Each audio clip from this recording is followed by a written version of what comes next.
ng medical field, mamamatay tayo. Kasi we are destined to die. Kasi nga dahil sa kasalanan. Remember, nung nilalang si Ad at Eva, wala silang kamatayan.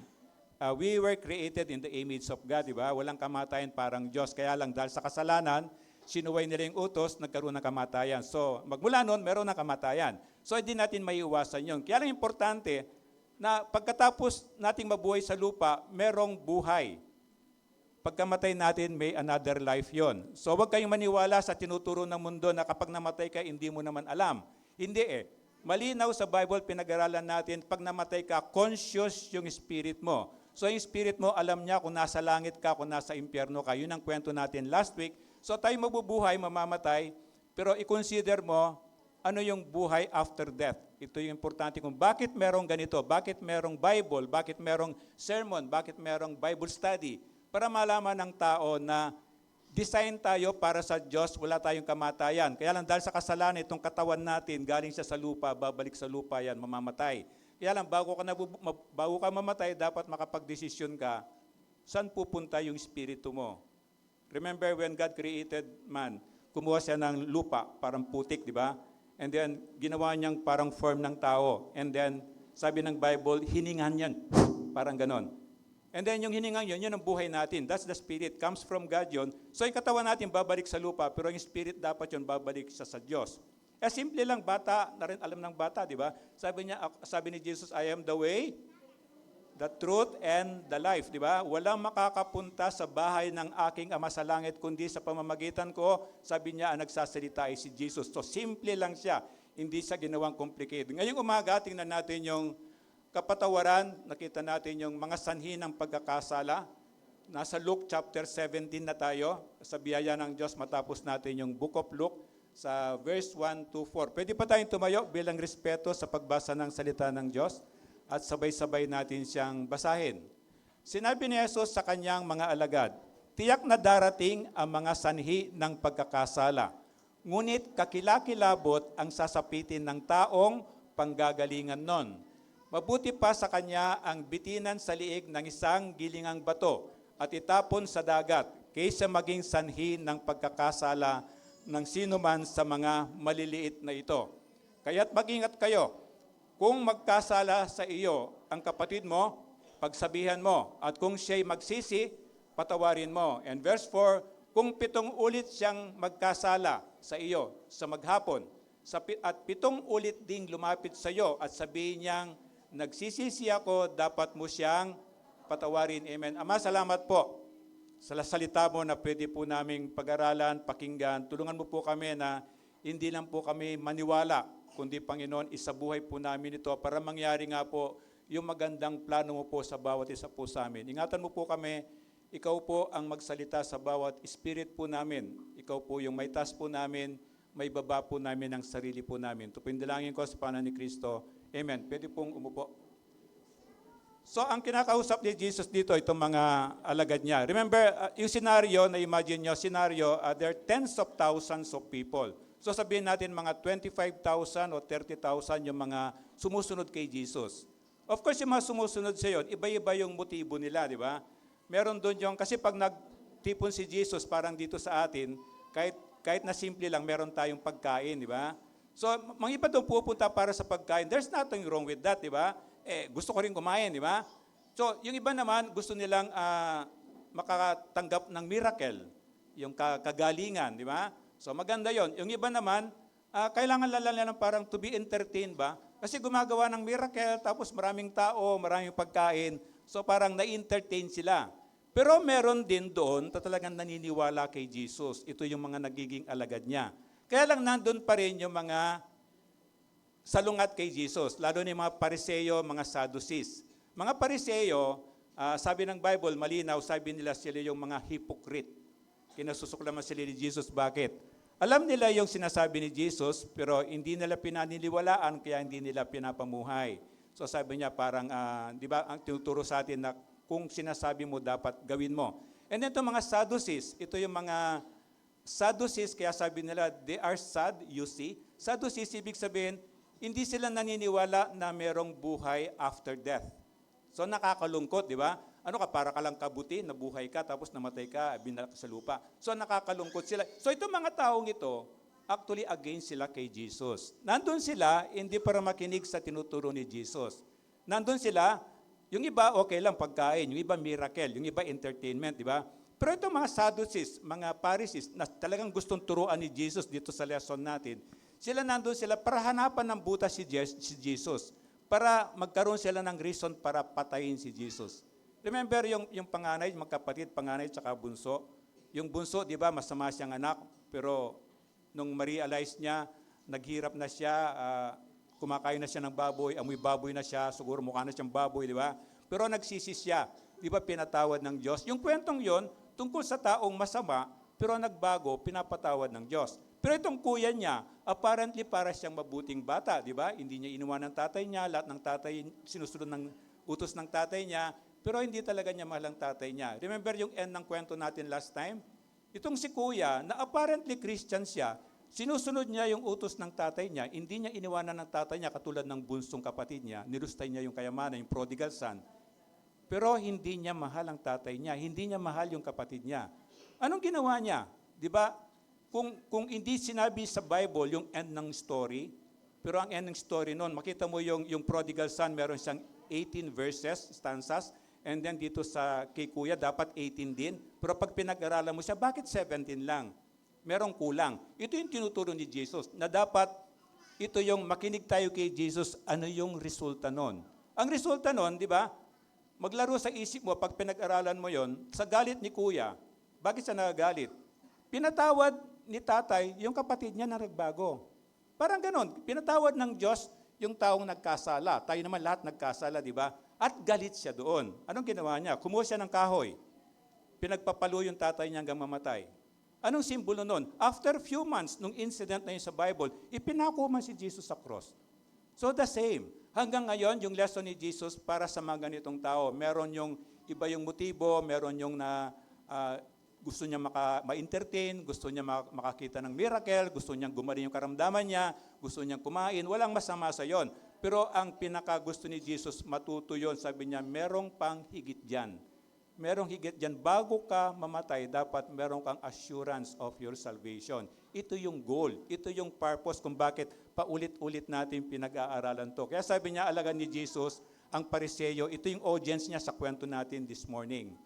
Pinapatamaan niya yung mga Pariseyo, pinapatamaan din niya yung, tinuturuan din niya yung mga alagad ni Jesus tungkol sa kapatawaran, tungkol sa kapakumbabaan. Kasi sabi nga niya, yung proud tsaka humble, ito yung example sa kwento natin. Sino yung proud dyan? Mga Pariseyo. Pariseyo, sabi niya, tama naman yung ginagawa ko, sinusunod ko yung kautusan. So, pupunta ako ng langit, malapit ako sa Diyos, ligtas ako. Yun ang mga proud people. Hanggang ngayon, meron tayong proud people. Sino mga taong to? Hindi naman akong kasing sama nun. Nagsisimba naman ako, nagbibigay ako ng abuloy. Tapos tumutulong ako sa kapwa ko, nagdadasal naman ako. Nagsisimba ako araw-araw. Pero pag tinignan ni Jesus yung puso mo, kasi sabi ni Jesus, hindi niya tinitignan ang panlabas natin, di ba? Anong tinitignan niya? Itong puso, at pag tinignan niya doon, wala kang tatak. Anong tatak mo doon? Ang tatak mo doon ng Diyos. Kasi once na naniwala ako sa sinasabi ni Jesus, isinuko ko yung buhay ko sa Kanya, nagpakumbaba ako. It takes a lot of humility para aminin ko, God, may kasalanan po ako. Hindi ko po kayang pumunta ng langit on my own. Yung ganong klaseng humility, di ba? Tatatakan tayo ng Diyos. Yung tatakan niya, padadala niya yung Holy Spirit dito sa heart natin. At ang Holy Spirit yun, kasama niya yung God the Father and God the Son and God the Holy Spirit, yung triune God, di ba? Nandito sila sa puso mo, kaya makita mo, yung taong yung kahit anong gawin mo, merong transformation, may pagbabagong mangyayari. Kahit anong gawin mo, kaya lang it's a process. Hindi ibig sabihin na nagsimba ka ngayon, nakinig ka ngayon, tapos overnight, parang ganon. Pwede naman, pero it's a process. Kasi yung relearning, yung dati mong nakasanayan, mahirap mo siyang talikuran. So dito, yung proud tinuturo ni God, na kung patuloy mong gagamitin yung pride mo yan, patuloy kang magiging proud. Magtataka ka, parang yung mayaman doon sa kwento natin last week. Magtataka ka someday, makikita mo, bakit ka nasa impyerno? Perfect attendance ako sa ECF. Wala akong absent, saka mabait ako. Pero wala kang relationship sa Panginoong Yesus. And then itong humble, ito yung alam na natin. Itong mga humble, ito yung tinataas ng Diyos. At yung proud, ito yung Binabagsak. Actually, bibitawan ka lang ganun, no? Di ba hawak tayo ng Diyos eh? Sabi ng Bible malinaw, nasa kamay ako ng Diyos Ama. Walang makakagaw sa akin. Nasa kamay ako ng Panginoong Hesukristo. Walang makakagaw sa akin. Ngayon, kapag patuloy mong nireject si Jesus, patuloy mong hindi siya pinaniwalaan, nasa awak ka rin, gagano lang, bibitawan ka lang niya. Bibitawan ka lang niya. Ano mangyayari sa'yo? Yun na yun. Pupunta, kaya sabi niya, kung ayaw niya magbago, ayaw talaga, ginawa mo lahat ng proseso, ayaw niya magbago, ano sabi ng Diyos? Yung pinaka-ultimate niya, ibigay mo yan sa demonyo. Kasi ano gagawin ng demonyo? Tatlo lang naman ang agenda ng demonyo. Pumunta ang Diyos, di ba? Ang agenda ng demonyo, ang agenda ng Diyos, sabi niya, dumating ako hindi para pahirapan ka. Dumating ako para bigyan ka ng buhay na ganap. Pero ang demonyo, tinuturo natin parati, tinuturo ng Diyos. Dumating ang demonyo, tatlo lang ang agenda niya. Dumating siya para pumatay, para manira, para magnakaw. Nanakawin niya yung buhay mo, nanakawin niya pamilya mo, papatayin niya yung pangarap mo, papatayin niya yung kalusugan mo. Ito yon. So pag wala ka sa Diyos, yun ang mangyayari. Kasi dalawa lang yun eh. Nasa Diyos ka o nasa demonyo ka. Kung nasa demonyo ka, siyempre wala ka sa Diyos. It's ano lang ka-simple. Kung nasa Diyos ka, wala ka sa demonyo. So ito yung sinasabi niya. Kaya dito pa rin, yung proud, ito yung kala niya maliligtas siya sa sarili niyang sikap. Self-righteous, yung holier than thou, na akala mo hindi makabasag pinggan.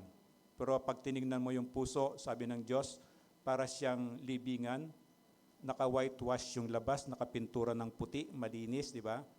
Pero pag pumunta ka sa loob ng nichong yon, nabubulok na bangkay o kalansay. Ito yung sinasabi ng Panginoon.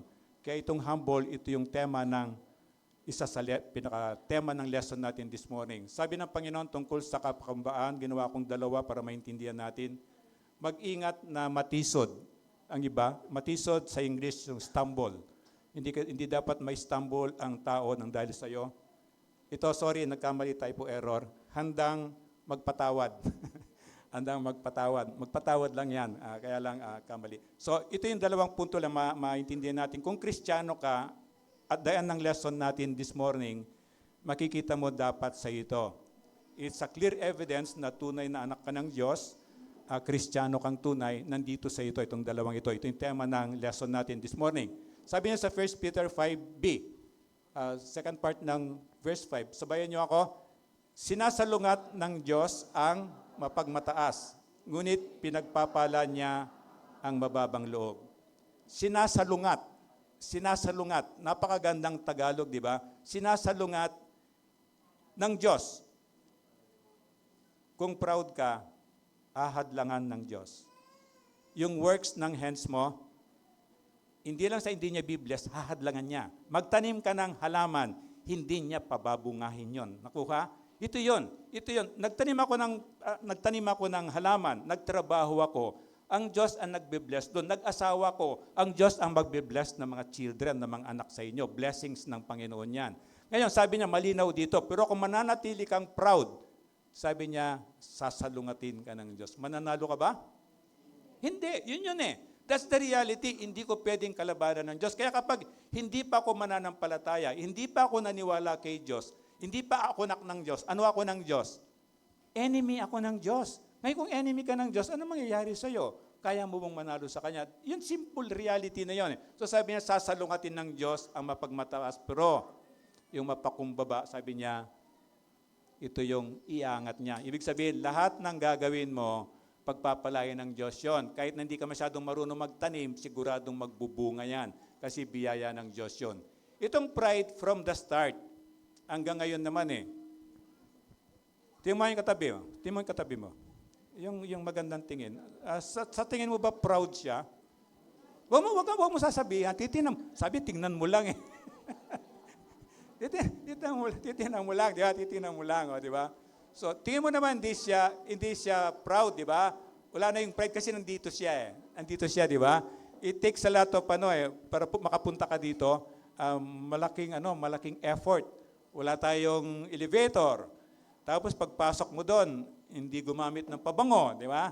And then, medyo magulo, di ba? Pero biyaya ng Diyos yun, nandito ka. Kaya, I'm sure yung katabi mo, hindi siya proud.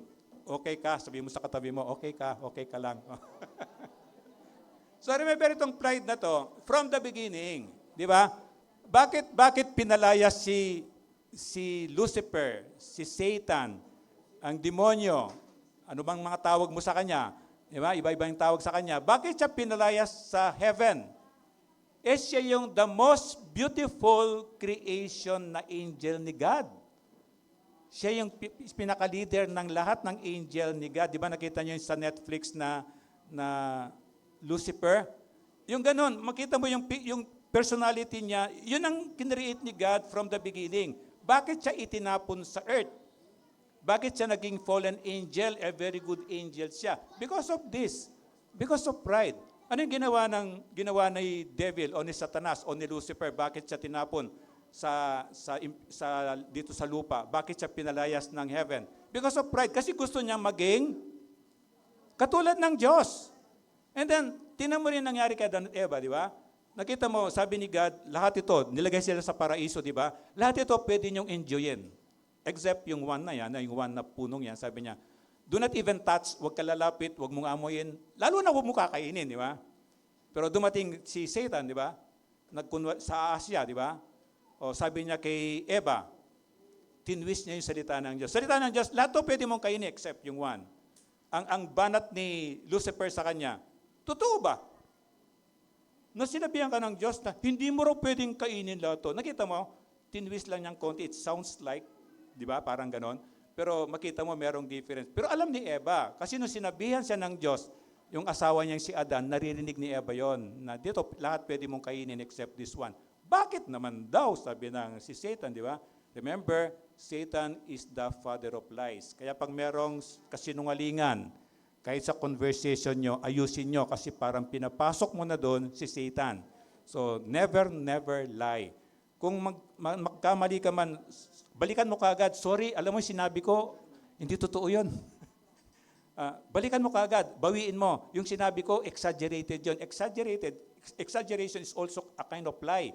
Tapos, ayun sinabi ko, hindi yun, kahit na pink lie yun, lie pa rin yun. Kahit na blue lie yan, o anumang color yan, lie pa rin yun. So, bawi mo kagad kasi gawa na ng devil yun. Kasi once na in-entertain mo yun, parang in-invite mo ang devil to be in the midst of your conversation. Kaya itong pride na to, so sila pinalaya, sabi ni Satan kay Adan at Eva, di ba?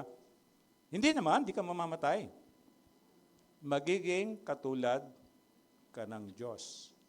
Alam mo yung tama at mali. O siyempre kay Eva, ay gusto ko yun.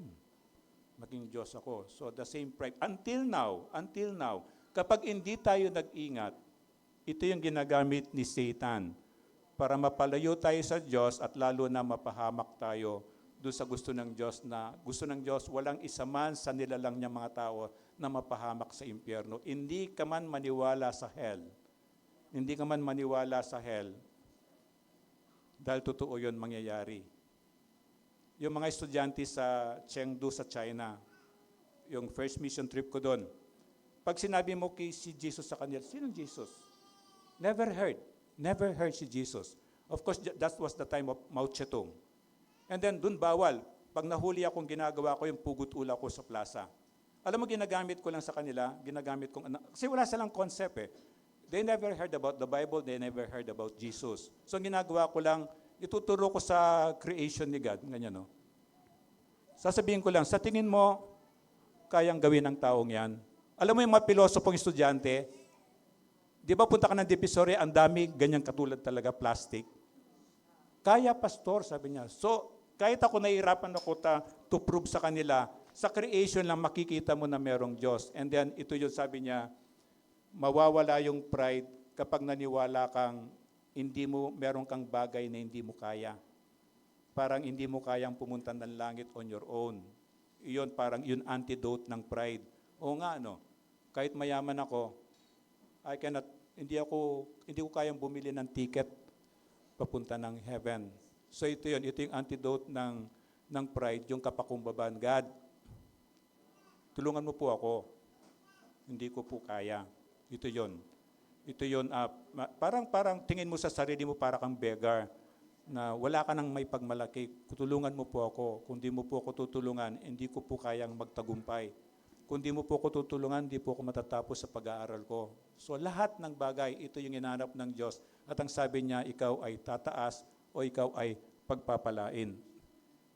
And then sinabi ng Panginoon yung una tungkol sa kapakumbabaan, maingat na matisod ang iba sa iyo. Ito yung lifestyle mo o yung buhay mo, hindi ka dapat maging stumbling block. Remember si Jesus, sabi niya magiging katitisuran siya ng mga taong hindi naniniwala sa Kanya. Sabi niya, verse 1, sabayan niyo ako, sinabi ni Jesus sa Kanyang mga alagad, tiyak na darating ang mga sanhi ng pagkakasala, ngunit kakilakilabot ang sasapitin ng taong panggagalingan yon. So nakita mo yung word na tiyak, sinabi ni God mismo, sure.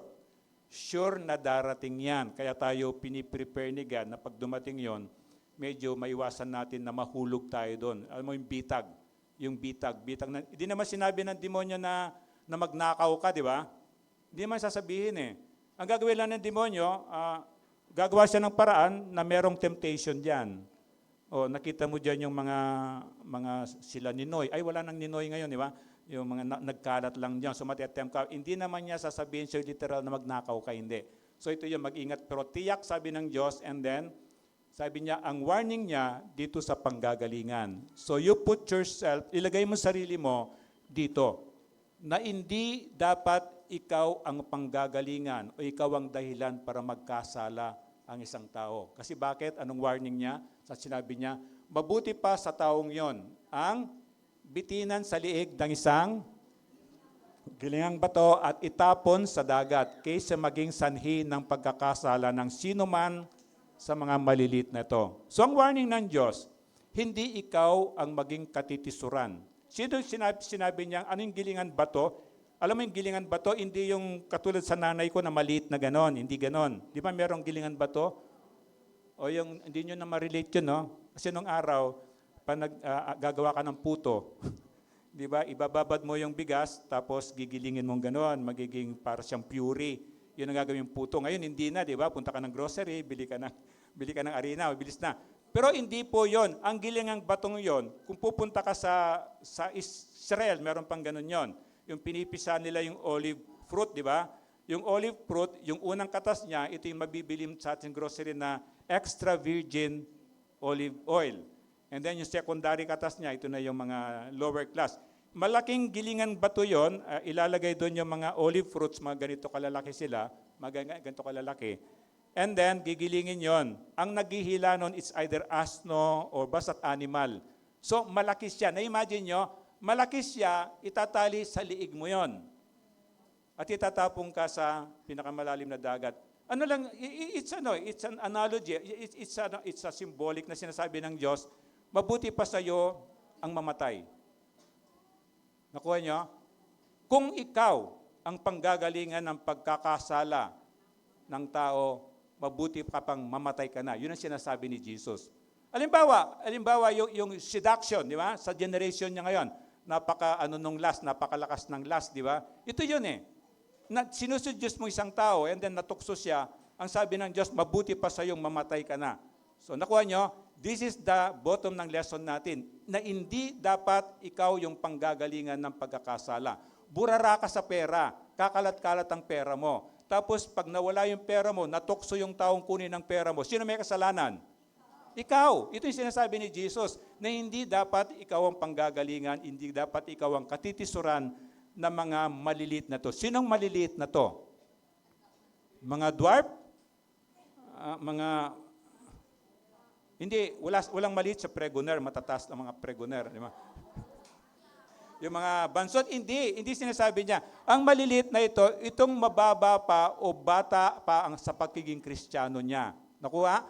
Ito yung malilit na ito, mga para hindi naman baby Christian. Kaya lang, remember, a few months pa lang nagtuturo si Jesus. So yung mga niniwala from the beginning, mga bagong Kristiyano pa rin yon. Hindi pa talaga malalim ang pagiging Kristiyano nila. So sabi niya, kung ikaw ang magiging cause sa negligence mo na magkasala ang mga Kristiyanong yan, tayo dito, marami sa atin dito, Kristiyano tayo dahil naniwala tayo kay Kristo, di ba? So Kristiyano ka. Ang tawag sa atin, born again Christian.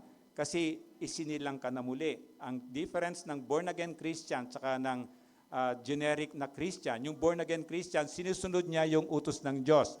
Hanggat hindi ka naisisilang na muli, hindi ka pwedeng pagharian ng Diyos o hindi ka pwedeng pumunta sa kaharian ng Diyos sa langit. Paano ko isisilang na muli? Ang laki-laki ko na. Papasok pa ba ako sa tiyan ng nanay ko tapos i-birth niya ako? Hindi yun sinasabi ni Jesus. Ang sinasabi mo, sabi niya, yung isinilang ka sa nanay mo, ito yung water birth mo. Kaya kapag nanganak isang babae, pumuputok ang kanyang palanubigan. Ito yung, tapos sinasabi niya, you must be born again. Sabi niya, isilang na muli yung espiritu mo.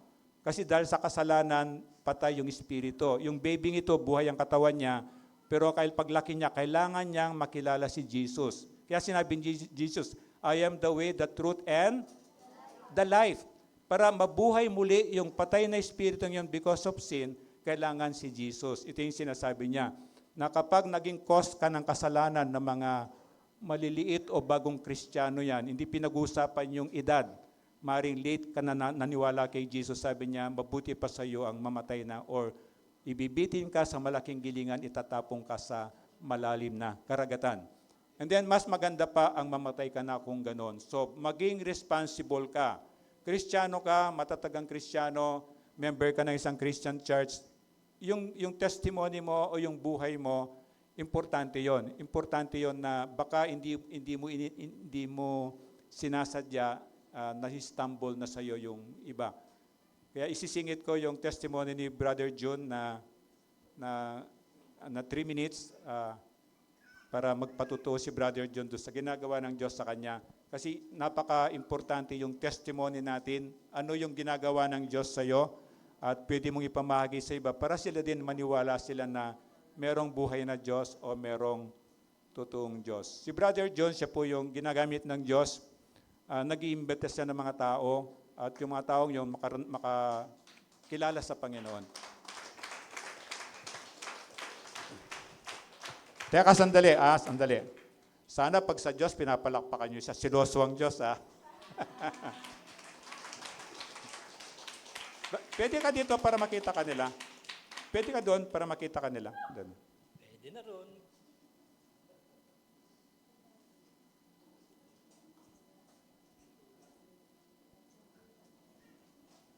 Nangako po siya 3 minutes lang.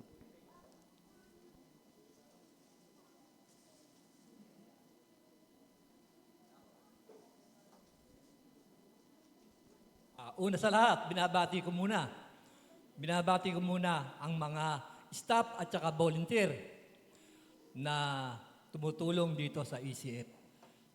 Sila Sister Tess, Sister Jonah, Sister Beng, Sister Ibon, saka Sister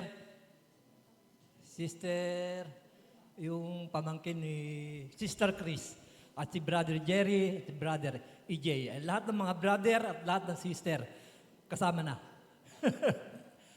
Hindi po nyo nalalaman, naiiyak ako sa sarili ko dahil maraming lumalapit sa akin na mag-shout out daw ako. Sabihin ko raw sa kanila, sa tao, yung mga nangyayari sa kanila, na nagkakaroon sila ng himala. Akala ko sa akin lang nangyari yun, pero hindi ako makapaniwala, naiyak ako sa sarili ko talaga. Maraming lumapit sa akin, lalo-lalo na si Sister Flora. Ang salita nga ni Sister Flora sa akin, nung siya yung unang pumunta rito, para siyang narenggong manok na lulugo-lugo. Nung pagkaraan ng mga ilang linggo, ilang buwan, nagkaroon siya ng konting himala. Lumakas siya. At talagang nakita ko sa kanya ang ibang anyo niya. Para baga siyang may, ewan ko, kung anghel yung nasa likuran niya. Sister Flora, mabuhay ka. Si Brother Joel, na naglalakad siya mula Pinagbarilan, parang nangihina siya nung umpisa pa lang na nagano niya.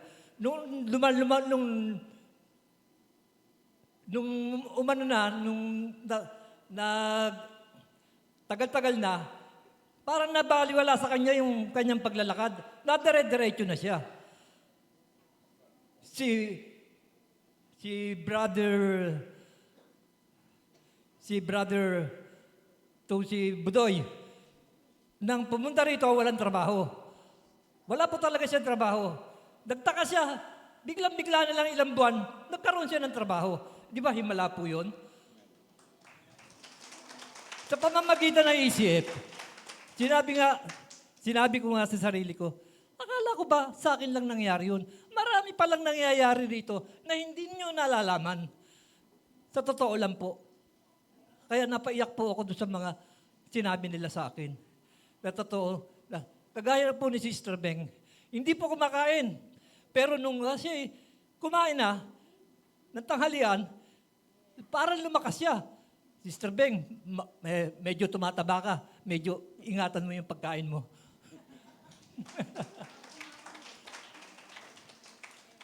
Mapunta po tayo kay Sister at sa mag-asawang na nagdadala ng pagkain. Kami po yung nagpapasalamat. Lahat po kami nagpapasalamat sa mga pagkain na dinadala ni Sister Bilma. Sister Bilma, ipagpatuloy mo yan. Diyos ang magpapala sa iyo. Sa totoo lang, Sister Bilma, nasa sa iyo ang buhay ng tao. Nasa sa iyo lahat ng mga kinukuha mong tao. Napapagaling. Hindi lang nila sinasabi, dahil nahihiya sila na humantad dito. Bakit ganun? Na ayaw niyong humantad. Sabihin niyo sa kanila, yung mga nangyayari sa inyo. Bakit kailangan ako pa magsalita? Dahil nangyayari na nga sa akin. Dahil hindi ako makapaniwala na mangyayari sa akin, nangyayari sa inyo. O, kagaya ngayon, ito nga, may papaliwanag ko sa inyo, ang pangangalap ng tao, nag-umpisa na. Nag-umpisa na ng pangangalap ng tao. Si Henry Chan, nag-umpisa na. Ang aking mga kababatang tatlong Maria. Mabuhay po kayo.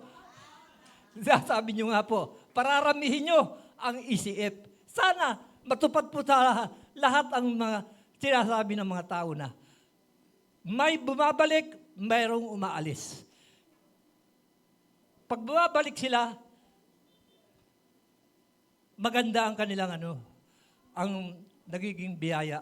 Kagaya ni Brother Edgar Marasigan.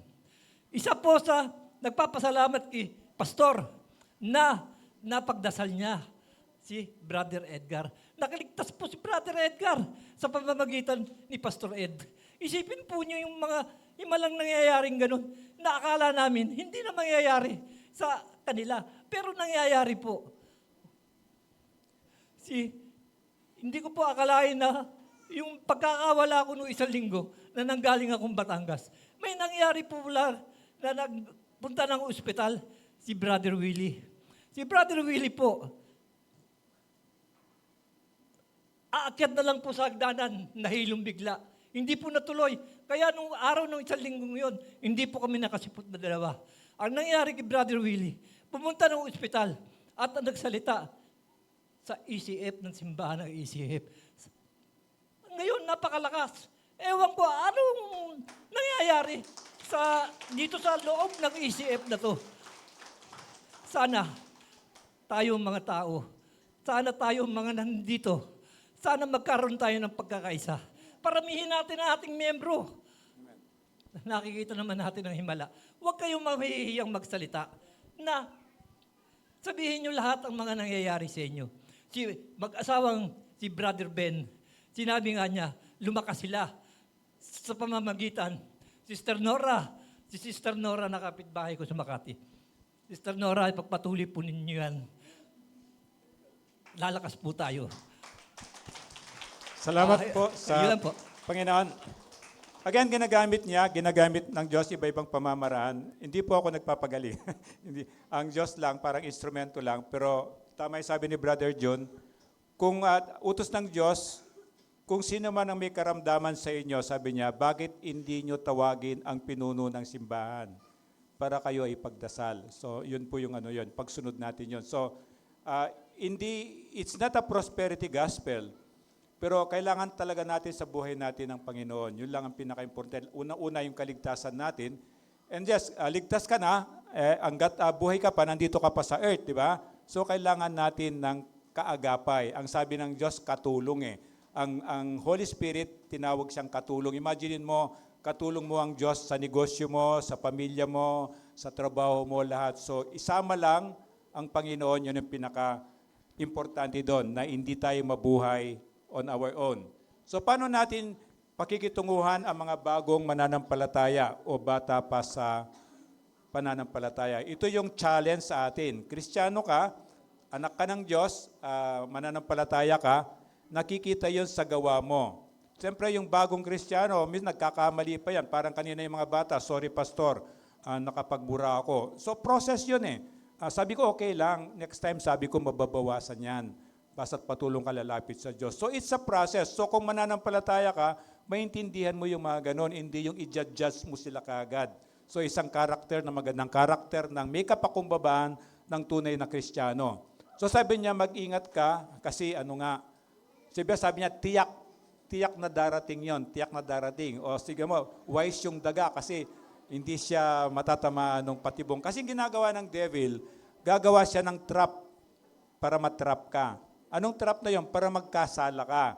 So ibig sabihin, mag-ingat ka, bantayan mo yung sarili mo para hindi ka masira. Remember, ano yung agenda ng devil? Ano yung tatlo?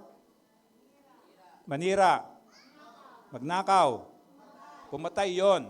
So wag mo siyang bibigyan ng pagkakataong gawin niya yon. So ibig sabihin, ingatan mo yung sarili mo. Mas matalino ka kaysa daga, di ba? So alam mo kung paano mo ingatan ang sarili mo. Sabi niya, pangalawa sabi niya, ang isang tunay na Kristiyanong mapagpakumbaba, handa siyang, sorry sa typo error, magpatawad yan. Handa siyang magpatawad. Handa siyang magpatawad. Ang tunay na Kristiyano, para ang madaling practice sa pagpapatawad, tingnan mo yung sarili mo. Diba? Sino dito yung hindi nagkasala? Wala, di ba lahat tayo? So pag nagkasala ang kapatid mo, o kaibigan mo, kilala mo, dapat matuto kang magpatawad. Sa mag-asawa, di ba? Sa mag-asawa, kung hindi ka magpatawaran, siguro hindi kayo tatagal ng 2 araw, di ba? Kasi sa isang araw magkakamali ka, tama? Kaibigan mo, magkakamali ka, kapatid mo magkakamali ka. So kung walang forgiveness na sinasabi ni God, hindi tatagal yung relationship na yon. Ano sabi ng Diyos? Patatawarin ka katulad ng pagpapatawad mo sa kapwa mo. So patawarin mo yung kapwa mo, ito yung ebidensya ng isang tunay na Kristiyano, anak ng Diyos, handa siya magpatawad. Sabi niya sa verse 3, sabay-sabay natin basahin. Kaya't mag-ingat kayo, kung magkasala sa iyo ang kapatid mo, pagsabihan mo, at kung siya'y magsisi, patawarin mo. So bakit nga sinabing mag-ingat ka? Kasi ang sinasabi ng mundo, di ba sabi ng mundo, do not go with the pattern of this world. Huwag kang makiayon sa pamantayan ng mundong ito kasi mapapahamak ka. Mag-iingat ka. Bakit? Ang mundo tinuturo niya yung you protect yourself, di ba? Tinuturo niya i-affirm mo yung sarili mo, ipaglaban mo yung sarili mo, di ba? Ang Diyos hindi eh. Baligtad eh. Sabi niya, kapag gumawa siyang masama sa iyo, sabi ng Diyos sa iyo, patawarin mo, di ba? Tapos sabi niya, kaaway mo, sabi niya, mahalin mo yung kaaway mo. Pag nakita mo yung kaaway mo nagugutom, gagawin mo. Pero ang mundo, anong sabi ng mundo? Bahala ka sa buhay mo. Kaaway kita, di ba? So yung baligtad eh. Kaya sabi niya, mag-ingat ka. Kasi pag hindi ka nag-ingat, susundin mo yung tinuturo ng mundo, alam mo yung do it yourself. Yung do it yourself, gawin mo yung gusto mong gawin, lalo na sa relationship mo, it will not work. It will not work kasi merong Diyos na sovereign sa lahat, merong Diyos na nagko-control ng lahat. Ngayon, kapag kinalaban mo ang Diyos, hindi ka mananalo, tama? Katulad ng kanina pinag-aralan natin, dapat ka magpasakop sa Kanya kasi God knows what is best. Iting parati nating isipin. Kaya sabi niya, mag-ingat ka. Ano sabi niya kapag nagkasala sa iyo? Nung first step? Pagsabihan mo. O paano yung pagsasabi? Di ba? Pag nagkasala, usually, ano yung kaugalian pag nagkasala ang anak? Ha? Di ba? Di ba? Pupunta ka sa kanya, may dala kang pamalo, di ba? Anong gagawin ng anak mo? tatakbo, di ba? Ikaw ba naman papalo, hindi ka tatakbo, di ba? Pero dito, ano tinuturo ng Diyos? Pagsabihan mo, ang Kristiyano parang ang mga parents ganito nagkasaling anak mo. Ang pinaka-simple step lang, anak, pwede ba kitang makausap? Kita mo yung kapakumbabaan. Pero kung inintindi mo kagad yung kasalanan niya, hindi mo siya makasasabihan ng ganun, di ba? Talagang pagharap mo pa lang sa kanya, galit ka na. So ito yung sabi niya, ang keyword sabi niya, pagsabihan mo. Ang ngayon sabi niya, at kung siya'y magsisi, patawarin mo. Nagsorry na yung anak mo, nagsorry na yung asawa mo, umiyak na nga, di ba? Tapos yung asawa mo, nagdala pa siya ng peace offering pag uwi niya, di ba? Tapos galit ka pa rin, yung gano'n, hindi mo pa pinatawad sa kasalanan. So hindi mo sinusunod. So sabi niya, pag kinausap mo, bigyan mo ng warning o babala. Di ba? Nakita mo yung mga nanay, sabi, isa pa. Tingnan mo, isa pa, di ba? Isa pa, sige, isa pa. Di ba yung mga gano'ng that's a warning. Kahit ang Diyos, hindi ka na lang basta babagsak ng impyerno. Nakuha niyo? Hindi ka niya basta itatapon sa impyerno. Kaya sabi niya, matakot ka sa Diyos, huwag sa tao. Kasi ang Diyos, meron siyang kapangyarihan magpatawad, meron siyang kapangyarihan bumuhay, meron siyang kapangyarihan magpagaling ng sakit, at meron siyang kapangyarihan magtapon sa impyerno. Siya lang may kapangyarihan nun. Pero sabi niya, matakot ka sa Kanya, hindi sa tao. Kaya sabi niya, bigyan mo ng warning. Bigyan mo ng ultimatum. And then yung ultimatum na yon, yung sabi ng magulang, isa pa. Pero sa mga magulang, nangyari ba yung hindi na nagkasalangan mo after ng incident? Hindi, di ba? Ang dami pa, di ba? Ang dami pa nangyari. Pero bakit nandun pa yung anak mo, nandun pa yung relationship mo? Because nandun yung spirit of forgiveness. Bigay ng Diyos kasi yon. Kaya lang kailangan mo siyang intentional na i-practice. Maghanap ka ng opportunity. Kaya sabi niya sa verse 4, sabay-sabay natin basahin, kung 7 ulit siyang magkasala sa iyo sa maghapon, at 7 ulit ding lumapit sa iyo at sabihin niyang nagsisisi ako, dapat mo siyang patawarin. So condition. Actually, it's symbolic lang na ibig sabihin walang katapusan. Walang katapusan ng pagpapatawad. Pero dito sa lesson natin, conditional. Anong condition niya? Kapag siya ay nagsisi. Conditional to Pero ito gusto ko matutunan yung ginagamit namin sa counseling. Di ba, kaya ka naman nagagalit kasi may nasaktan sa'yo. Tama? And then, usually yon may nasugat sa puso mo. Kaya ka nagagalit. Kaya kapag narinig mo yung pangalan na yon, kumukulo yung ano mo. Hindi tiyan. Yung kumukulo yung tiyan, gutom yun, gutom. Kumukulo yung tugo mo kasi galit ka. Kasi natitrigger. Natitrigger yung ginawang kasalanan itong tao. So, imagine mo, may sugat yung puso. And then, yung tinatawag na pagpapatawad sa puso. Dito sa lesson natin, conditional forgiveness. Conditional forgiveness din ng Diyos yon. Na sabi niya, yung kapatawaran ng kasalanan dapat may kalakip na pagsisisi. Kaya sabi niya, pagsisihan mo, talikuran mong kasalanan mo, magpabautismo ka, di ba? Pero yung kailangan natin sa everyday life natin, lalo na pag Kristiyano ka na, ito yung pagpapatawad sa puso. Kasi nasugatan ng puso mo. Kahit na 10 taon na yan, 2 dekada na yan, kapag hindi mo sinolusyonan yan, nandun yung galit, nandun yung pain. Kasi never, o pakinggan nyo ito, hindi kailanman magsisimulang maghilom yung sugat na kinreate ng taong nanakit sa'yo hanggat hindi mo ini-extend ang forgiveness mo sa kanya. Ulitin ko nasugatan ka ng tao sa puso mo. Nasasaktan ka parati tuwing maalala mo yon, tuwing nababanggit ng tao yon, talaga nasasaktan ka. Masakit naman talaga yung sugat, di ba? Kaya lang, yung sugat na yon, ulitin ko, hindi siya magsisimulang maghilom hanggat hindi mo pinapatawad yung taong yon. Ngayon, Pastor, patay na po yung taong yon. Yun na yung pagpapatawad sa puso. Ito, sa pangalan ni Kristo, pinapatawad ko po yung pinsan ko na umabuso po sa akin nung bata ako. Yun. Nandun yung pain. Pero the moment, sa pangalan ni Kristo, pinapatawad ko po itong taong nanakit ng puso ko nung bata ako. Sa oras na yon, yung sugat sa puso mo mag-start ng mag-heal. Hindi mo makakalimutan yung pangit na nangyari, pero dahil nagsimula siyang maghilom, time will come, totally healed na siya, parang sugat. Meron siyang peklat pero wala nang sakit, wala nang pain, wala nang sting. Ito yon.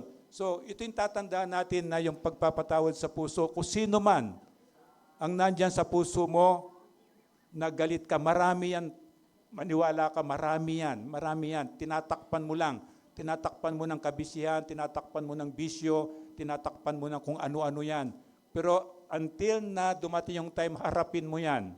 God, tulungan mo po kung mapatawad ko po yung tatay ko for not being a good father to us. Patawarin ko po yung pinsan ko, kamag-anak ko, kaibigan ko po. At yun, unti-unting maghihil yun. Hindi mo makakalimutan lahat ng ginawa nilang masama sa iyo, but you will be set free. Magiging masaya ka huli at mawawala na yung pain na cause ng yun. Kaya sabi niya, dito conditional, pero i-practice mo yung unconditional forgiveness. Kasi nadadrag ka niyan. Hindi ka makaahon sa buhay mo kasi dala-dala mo yung bagahing yon. Bagahing yon na kinos ng ibang tao. Na kung minsan patay na sila, kung minsan hindi naman sila aware na nagawa nila sa yon. So, i-practice mo yon, i-recall mo sa biyaya ng Diyos, maalala mo, patawarin mo yon, gagawin mo lang Panginoon. Sa pangalan ni Kristo, pinapatawad ko po itong taong ito na nakit sa akin. Nung bata pa ako, kung kailanman yon. Parating ganun, hanggang sa malinis mo ang sistema mo ng lahat ng taong may mga basura dyan. Basura sa puso mo na ginawa ng ibang tao. Hindi natin ituturo ang anumang laban sa salita ng Diyos bilang Kristiyano. Hindi ka maging stumble. Kaya kailangan mong may makuha para meron kang maibigay, di ba? Kasi you cannot give what you do not have. Yung ganung principle. Ikaw muna, tapos maibigay mo sa iba. So sa atin, tinuturo natin walang dapat laban sa Diyos. Gusto nating ituro ang katotohanan at mamuhay ng may kabanalan. Ito yung testimony mo. Testimony mo, hindi ka magiging katisuran. Hindi yung paglabas mo ng simbahan parang alam mo yung parang merong karamdaman na multiple personality. It's a karamdaman yon, mahirap solusyonan, grace lang ni God. Nasa simbahan ka, badal kapag dating mo doon, iba na. So consistent living yung testimony mo, ito yung kabanalan. Ano yung kabanalan? Hindi perfection hindi perfection. We can never reach perfection dito sa lupa. Magkakasala tayo. Kaya lang, consciously, pinipilit mong gawin mo yung tama. Alam ng Diyos yon na hindi mo magawang lahat, pero alam niya na pinipilit mong gawin o piliin yung tama. Principle sa Luke, pinag-aralan natin yung principle, tinuturo niya. Pero sa Matthew, mas detalyado yon. Pag-aralan natin someday na kung paano gagawin yung principle na yon. Mula sa puso ay pwede ka magpatawad, yung sinabi ko kanina. Pero hindi magkakaroon ng tunay na pagkakasundo hanggat walang pagsisisi. Kaya lang yung sumula sa puso, kahit na hindi na mag-sorry sa iyo yung tao, you can extend forgiveness. Pero sa lesson natin dito, required niya meron siyang pagsisisi. Dapat siyang mag-sorry sa iyo. Kaya lang, kung proud ka, nag-sorry na nga yan, di ba? Anong attitude mo after mag-sorry siya? Kung proud ka.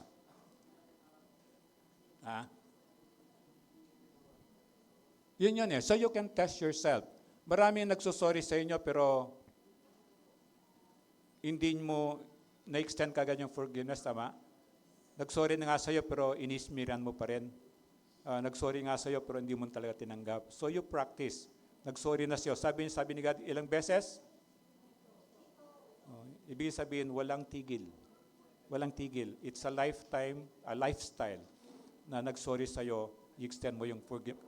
At tandaan mo, ikaw din naman Tama? Para hindi ka mahirapan, ako din naman nagkakasala din naman ako di ba? Ako din naman pumapalpak ako. Yung ganun lang yon. Pinakamabilis para i-practice mo yung humility. Ako din naman Ako din naman, may mali din ako Ako din naman hindi naman matangos yung ilong ko di ba? Yung ganun, you practice yung humility. And then, ebidensya ng pagpapakumbaba ang pagpapatawad. Ang humble na tao, hindi niya problema ang magpatawad. Kahit na hindi niya kasalanan. Alam mo sa away, ano lang yun Hindi naman pinag-uusapan kung sino yung tama o mali. Kung sino yung unang magbigay. Sa mag-asawa, kung sino yung unang tatahimik. Di ba? Kung sino yung maniniwala, sige, naintindihan ko yung sinasabi mo. Tapos na, di ba? Tapos na. Ito yun eh. Yung kapakumbabaan, it's an evidence yan. And then nagpapatawad tayo para pag merong pagsisisi, ito yung lesson natin ngayon. Kaya lang idagdag mo yung unconditional na forgiveness. Merong condition itong pinag-aralan tinuturo ni Jesus. The same sa forgiveness of sins.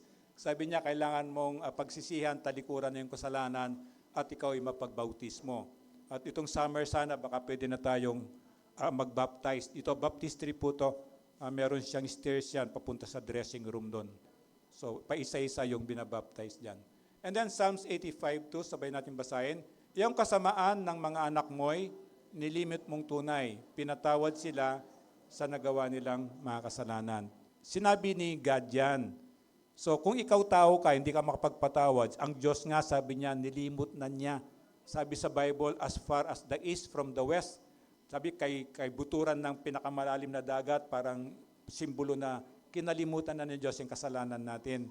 So sana ganun din tayo sa pagbuhay natin. Then 1 Peter 4:8, higit sa lahat, magmahalan kayo ng tapat sapagkat ang pagmamahal ay pumapawi ng maraming kasalanan. Ang maganda sa English niyan, alam mo itong pumapawi, cover. You love cover multitudes of sin. Kaya mo pinapatawad yung anak mo kasi mahal mo, tama? Pinapatawad mo yung asawa mo kasi mahal mo. Pinapatawad mo yung tatay mo kasi mahal mo. Hindi mo sabihin, tatay ka, hindi ka nagkakamali, di ba? Nanay ka, hindi ka nagkakamali. There is forgiveness kasi ang pinaguhugutan nun, pagmamahal. The same ang Diyos sa atin. Ang kabayaran ng kasalanan ay kamatayan, tama? Dapat pupunta tayo ng impyerno, pero mahal tayo ng Diyos, ayaw niya yon. So gumawa siya ng paraan, ibinigay niya ang kanyang bugtong na anak, na si Jesus, patayin siya sa cross para bayaran niya ang kasalanan nating lahat. And then kapag naniwala ka doon, sabi niya, hindi ka na mapapahamak sa impyerno. Bagkus magkakaroon ka ng buhay na walang hanggan sa langit kasama ang Diyos. Yun ang pangako niya. Nakikita sa ating pagpapatawad ang ebidensya ng relationship natin kay God. Kung anak ka ng Diyos, kaibigan ka ng Diyos, sisiw yan pagpapatawad. Hindi mo na problema yan. Madali na. Na hindi na pinag-iisipan yan, hindi na pinagdadasal yan. Kapag humingi ng tawad sa'yo, ang technique nga, humingi ng tawad sa'yo, katulad ng lesson natin, nagsisisi siya, nagsorry siya, patawarin mo. Pero ako, sinasuggest ko sa inyo, the moment nagkasala yung tao, kahit na hindi siya humingi ng tawad sa iyo, sa moment na yon, bago ka matulog, Panginoon, yung ginawa po sa akin sa simbahan kanina, binigay sa akin yung pakpak na manok, wala man laman. Pinapatawad ko na po siya. Believe me, masarap ang tulog mo. Kasi pinractice mo yung sinasabi niyang unconditional forgiveness. Di ba araw-araw merong pagkukulang sa iyong tao, nasasaktan ka? Kuminsan yung driver nga, inabot mo yung bayad mo. Kwentuhan yung katabi ng chicks sa tabi, di ba? Hindi niya pinapansin, nagagalit ka, di ba? So ganun din patawarin mo, Panginoon, yung pong driver kanina, hindi pinapansin ko mo senior ako, ayaw niya yung senior discount, di ba? So yung ganon, yun ang gusto ng Diyos, na mabuhay tayong matiwasay, masarap ang tulog mo, kaibigan, at kinabukasan, energize ka. And then lahat ng kasalanan ay laban sa Diyos, lahat. Walang pink lie, walang exaggeration, puro lie pa rin yun. So lahat ng kasalanan ay laban sa Diyos. Ang Diyos ay nagpapatawad sa lahat ng ating mga kasalanan. Hindi siya nanunumbat. Di ba? Amen. So ang question doon, kaya mo bang magpatawad sa tao nagkasala sa iyo? O practice mo today. Magmula ngayon i-practice mo. Kung dalawa siya nagkasala, patawarin pa rin. 3, walang tigil yan. Ano mang relationship mo, kahit hindi mo siya kilala, you look for an opportunity. Kung saan mo may pa-practice, hindi mo sinasabi, pinapatawad ko po ito sa pangalan ni Kristo. Pinapatawad ko po yung congressman namin na nagnanakaw sa aming gobyerno sa pangalan ni Kristo. Totoo po yun. At makita mo, kikilos ang Diyos yun, babaguhin niya yun. Babaguhin niya yung taong yun. And then Matthew 18:21, makikita mo dyan, pag binasa nyo dyan, yung kapatawaran na sinasabi ni Jesus na detalye.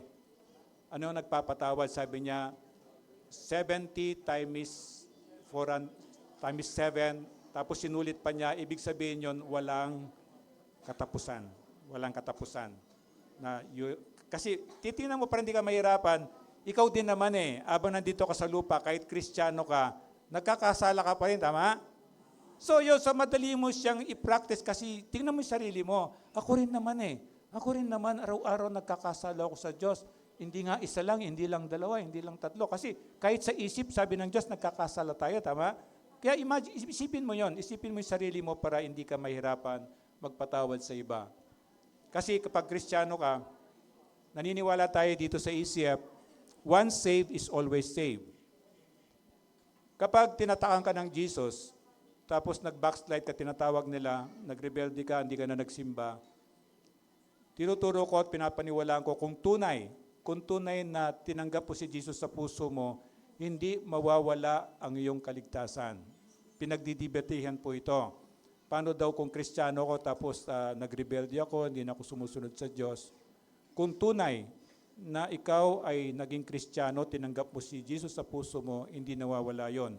Kaya dito papasok yon. Anak ka ng Diyos, pero dahil nagrebelde ka, ikaw ay didisiplinahin o papaluin. At walang makakapigil doon because God is perfect. At alam natin, marami, kahit sa karamdaman natin, kahit na sa negosyo natin, napapasama tayo. Pag tinrace mo yan, nanggagaling siya doon sa rebellious act sa Panginoon. Inaantay lang ng Diyos na hingin ng kapatawaran yon.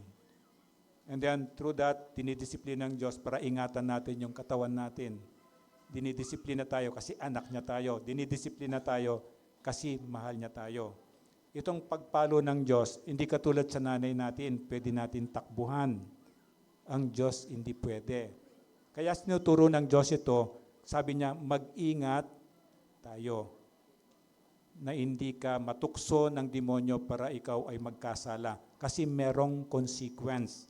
At yung consequence niya, kuminsan temporary, but be careful. Merong permanent. At merong lethal o nakakamatay. So yung sabi ng Diyos, mag-ingat ka. Hindi perfection, again, hindi perfection. Mag-ingat ka, huwag kang lalayo sa akin, sabi ng Diyos. Ang pangako ng Diyos, hindi kita iiwan, hindi kita pababayaan. Kaya lang, hindi naman talaga nag-iiwan ng Diyos. Sino umaalis? Tayo. Every now and then, we choose to sin. We choose na maging against tayo kay God. Lalabanan natin si God. Tayong lumalayo. Okay na palayo ka, kaibigan, napunta ka dito, balik ka lang sa Diyos. At believe me, yung prodigal son, bumalik siya. Hindi siya sinumbatan ng tatay niya, tama? Niyakap siya, hinagkan niya, binihisan niya. Yun. Ganun ang Diyos natin. Balik ka lang. Lahat tayo nagkakasala. Ako nung bagong Kristiyano ako, ang isang prayer ko lang, God, huwag mo po akong hayaang masyadong lumayo. Baka hindi ko na matuntun ang daan pabalik sa iyo. So inantay lang tayo ng Diyos na bumalik tayo sa Kanya. Pansamantala at makalangit ang tinuturo niyang Diyos sa atin. Itong pansamantala sa earth na buhay natin, maging wise tayo in a sense, ligtas ka, sigurado ka dapat dito sa makalangit. So sabi niya, mamuhay ka rito, enjoy mo buhay dito, pero yung eternal destiny mo, dapat sure na ligtas ka. Dapat nandito si Jesus sa puso mo. Nandun ang Holy Spirit dito sa puso mo. Nandito ang Diyos Ama sa puso mo. Paano mangyayari? Naniwala ka lang. Naniwala ka lang na si Jesus, kaya pinatay diyan. Hindi dahil may kasalanan siya. Pinatay diyan dahil sa kasalanan ko. Yun lang yun eh. Hindi siya complex, hindi siya complicated. Kaya tingnan mo rin, balancing buhay para ma-enjoy mo siya. Andito ka sa mundo, huwag kang makiayon pag alam mo masama, and then di ka lumalayo sa Panginoon sa pamagitan ng kasalanan. So pagigaganti, ito yung tinuturo ng mundo. Yung mga heroes natin, di ba? Mga Batman, sino man yan? Aquaman, Doberman. hindi naman hero si Doberman. Di ba yung mga hero na yan? Ano yung nakita mo tema ng mga film? Revenge, di ba? Mga revenge yan eh. So, baligtas sa tinuturo ng Diyos, patawarin mo na yan, kasi pag pinatawad mo yan, hindi ka aabot sa stage na yan. At pag umabot ka sa stage na yan, believe me, magiging miserable ang buhay mo. Kasi nilalabanan mo ang Diyos, ang sabi ng Diyos, lalabanan ka rin niya at hindi ka mananalo sa Kanya. Romans 12:19 sabi niya, Mga minamahal, huwag kayong maghihiganti. Ipaubayan ninyo iyon sa galit ng Diyos, sapagkat nasusulat, akin ang paghihiganti, ako ang gaganti, sabi ng Panginoon. Ipasa Diyos mo lang yan. Ito yung nakakatakot, kasi gagantihan talaga siya ng Panginoon. Sabi ng Panginoon, again, para matandaan natin, kung ikaw ay tunay na Kristiyano, anak ka ng Diyos, you are a friend of God, tunay ka mananampalataya, dapat nandito sa ito. Maingat ka na may matisod sa iyo. So mamuhay ka ng hindi perfect, pero ayusin mo ang buhay mo, pananalita, yung action, para makita ng tao na ikaw ay anak ng Diyos, and then handa kang magpatawad. Handa kang, yung mga nagsusulat, handang magpatawad dyan. Tayo po tumayo para manalangin. Ama, salamat po sa patuloy mong pagtuturo po sa amin. At salamat nga po dahil sabi mo, tatapusin mo po ano man po yung sinimulan mo po sa buhay po namin. At ngayon, O Diyos, salamat din po sa pagkakataon na ma-observe po namin yung Holy Communion. Bilin mo po sa amin to, gawin po namin to parati para maalala po namin kung paano mo po binayaran ang kasalanan po namin. Kaya tanggapin mo po, O Diyos, hindi lang itong ritual, kundi tunay na pagsunod sa utos mo, at pagkakataon din po, makahingi po kami ng tawad sa mga nagawa po namin kasalanan. Pinupuri ka po namin, O tinataas, O Diyos, hanggang sa matapos po yung pagpaparangal, pagsasambu po namin sa iyo. Ito po yung dalangin ko sa pangalan ni Kristo. Amen. Pwede pong umupo. So we celebrate Communion Sunday, every Sunday. And then sino pwede mag-communion? Yung anak ng Diyos, ibig sabihin meron ka ng relationship kay Jesus, naniwala ka na binayaran niya yung kasalanan mo. At yun na nga, ang utos niya, alalahanin natin kung paano natin binayaran yung paano niya binayaran mga kasalanan natin. And then antayin niyo yon, hawak niyo yung tinapay, simbolo ni katawan ni Jesus. Huwag mo nang pabaypayin yung mabata. Huwag mo nang palabasin yung mga nagko-communion lang. And then yung juice o yung wine, simbolo ng dugo ni Kristo.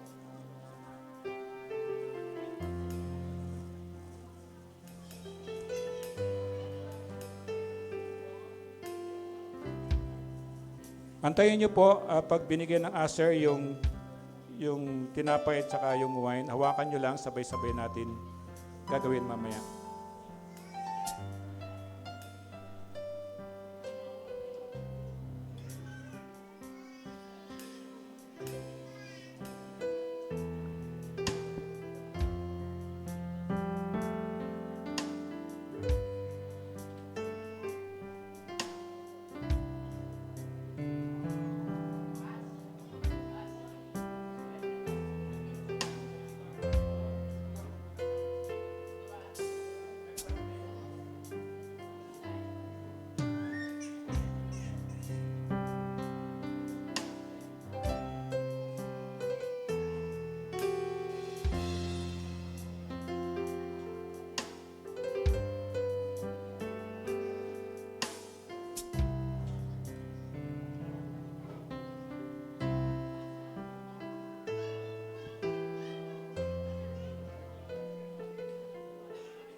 Wala pa po, pwede niyong itaas ang kamay niyo para lalapit yung usher. Kung bakit hindi lahat pwede pang kumuha ng communion, kasi merong warning ang Diyos. Ang nagtitake ng communion, you have to have relationship with God. So gusto ko makasiguro, kasi meron po siyang, makinig kayo, meron siyang parusa. Kapag nagko-communion ka, wala sa ayos, meron siyang kaparusahan na karamdaman. At yung iba, sabi niya, namatay na. So hindi po yun biro yun. Hindi biro na mismong salita ng Diyos na when you take communion, kasi nga, this is a holy observance, ang bilin niya, ang utos niya, gagawin mo ito bilang pag-alala kung paano niya binayaran yung kasalanan mo. That is, Jesus dying on the cross. So hindi siya parang ritual lang na gagawin mo. Merong kaparusahan po yon. Kaya itong mga bata, next Sunday agahan nyo, tuturuan ko kayo, tapos pwede na kayo mag-join next Sunday para mag-ingat lang tayo na. So kahit ikaw kaibigan, kahit ngayon, magko-communion ka, ang utos ni God, tatandaan mo o alalahanin mo kung paano binayaran ni Kristo yung kasalanan mo. At this is the opportunity, abang nag-aantay kayo, you close your eyes, ipikit mong mata mo, yumuko ka, manalangin ka, at lalo nang hihingi mo ng tawad yung kasalanan. Para pa nag-communion ka, malinis ka na doon sa kasalanan, ano may nagawa mong kasalanan. So you take time to talk to God, tahimik, hingi ng kapatawaran, lalo na doon sa kasalanan. At dapat klaro sa iyo, ginagawa mo ito kasi naniniwala ka na binayaran ni Jesus ang iyong mga kasalanan. Pag di kayo nabigyan, pwede yung itaas yung, yung kamay nyo para malapitan kayo ng usher. Lahat meron na po, lahat meron na.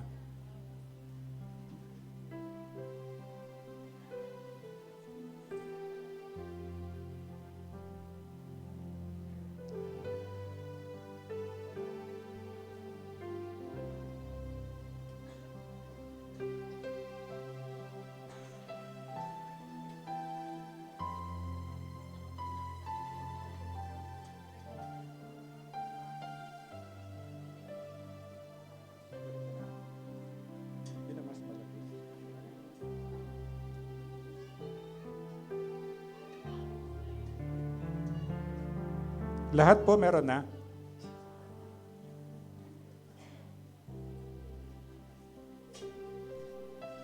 Meron po isa.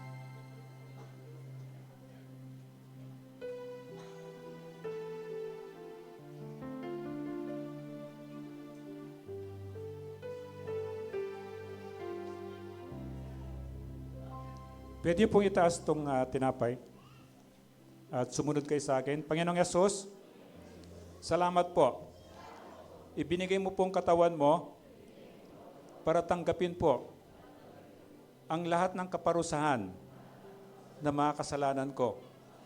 Salamat po dahil mahal mo po ako. Ikaw na po ang tumanggap ng kaparusahan ko. Salamat po sa pagmamahal mo sa akin. Ito po yung dalangin ko sa pangalan ni Kristo. Amen. Ngunguyain po siya.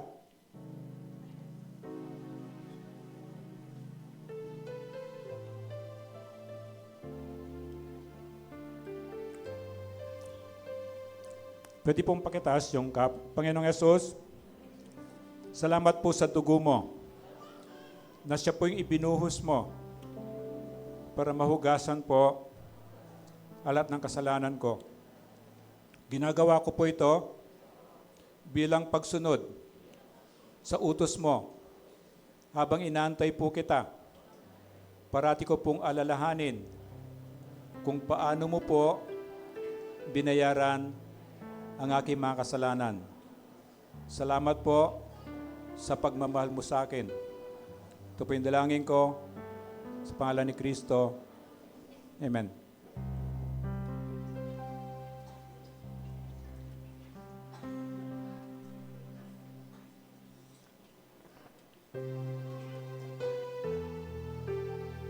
Salamat din sa Panginoon pagkakataon na maibalik natin sa Kanya ang portion ng pagpapala niya sa atin through our tithes and offering. Sabi niya, ayon sa kautusan, ang mga pari mula sa angkan ni Levi ay inutusang kumuha ng mga ikapu mula sa mga Israelita sa kanilang mga kapatid kahit ang mga ito ay mula rin kay Abraham. Amen.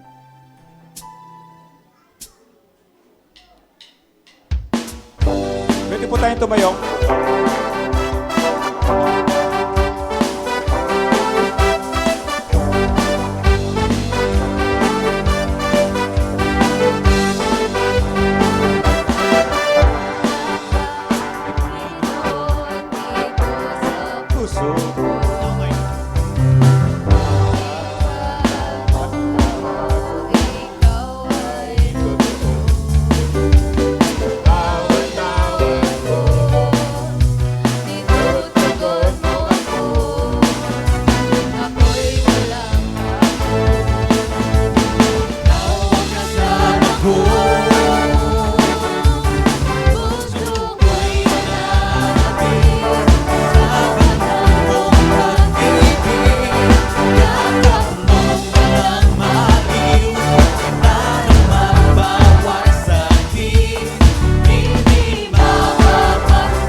Upo muna tayo saglit po para welcome natin yung mga first-timer natin. May nakita kong first-timer kanina.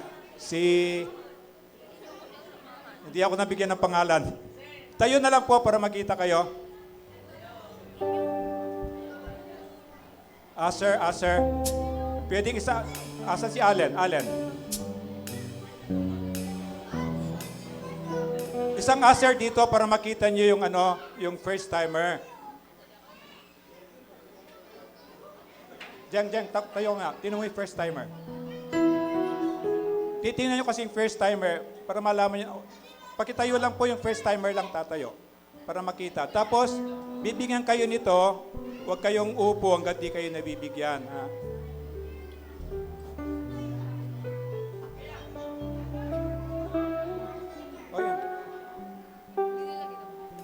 So, huwag muna kayong tatayo. Kakantahan po namin kayo.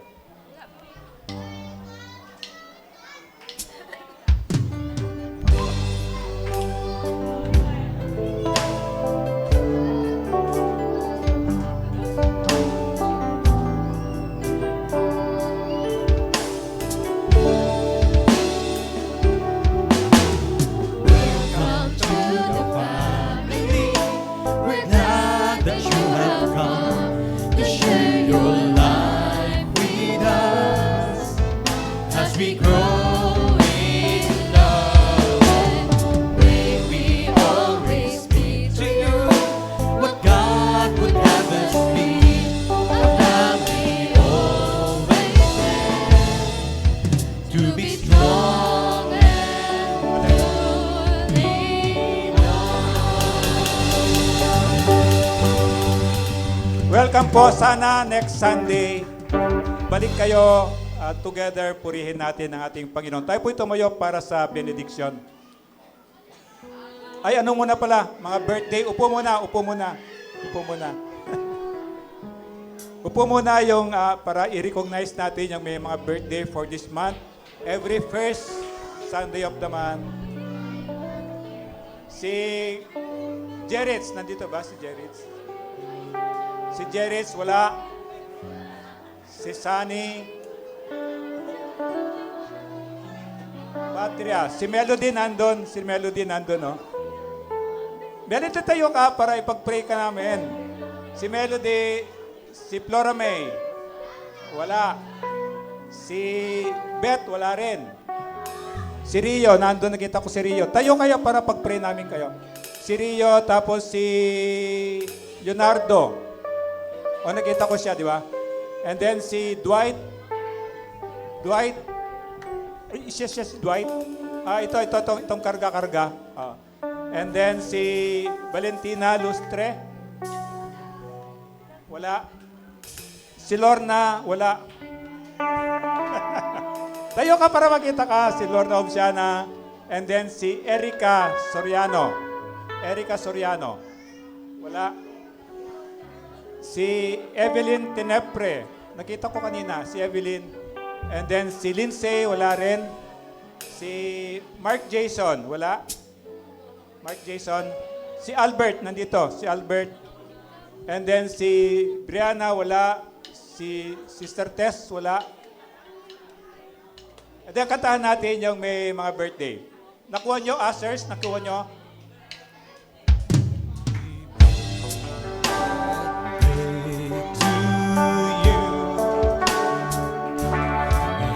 Happy birthday to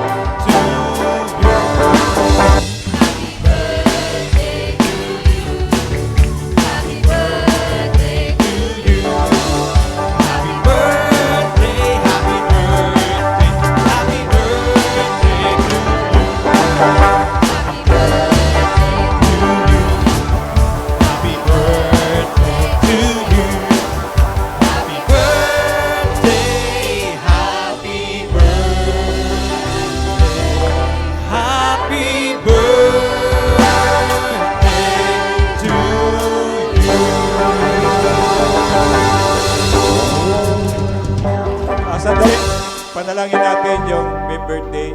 Tahimik lang po. Ama, nakikita mo po yung birthday celebrant po namin ng February po. Pati na po yung mga wala dito. Dalangin po namin sa pangalan ni Kristo. Katagpuin mo po sila ang bawat isa at makita po nila na maalala po nila na meron pong Diyos na nagmamahal po sa kanila at yung mga bata po, iparamdam mo po, O Diyos, ikaw po yung gumabay sa kanila. Hanggang sa paglaki nila, O Diyos, sila din ay pupurihin ka kasi napakabuting Diyos mo po sa amin. Salamat po, Diyos. Ikaw nga po yung mapurihan sa celebration po ng birthday po nila. Ito po yung dalangin namin sa pangalan ni Kristo. Amen. So tayo po tumayo para sa benediction. Wala pa. Pa-pray muna tayo para sa benediction. Ama, salamat po. Pagpapalang galing sa iyo, O Diyos, ay binibigay ko po sa lahat ng tao nandito. Pati na po yung kasabay po namin sa live streaming. Pati na po yung pwedeng makinig po o manood po ng YouTube worship po namin. Kaming lahat po, O Diyos. Mga kasama po namin, pamilya po namin, mahal namin sa buhay. Pati na po yung lalo na nasa ibang bansa ngayon na merong kalamigan. Lahat po kami, O Diyos, ay abutin mo po ng iyong mapagpalang kamay, wala ka pong lalampasan. Salamat po sa pagmamahal mo po sa amin. Ito po yung dalangin ko, ito po yung dalangin namin sa pangalan ni Kristo. Amen and amen. Mamaya pa.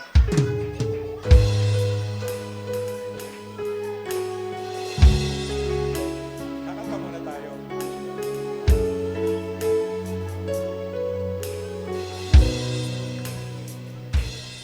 Pupurihin ang iyong ngalan, aawitan ng may kadakilaan. Ikaw ang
Picture taking muna, tapos kain muna bago kayo malis. Doon po yung camera.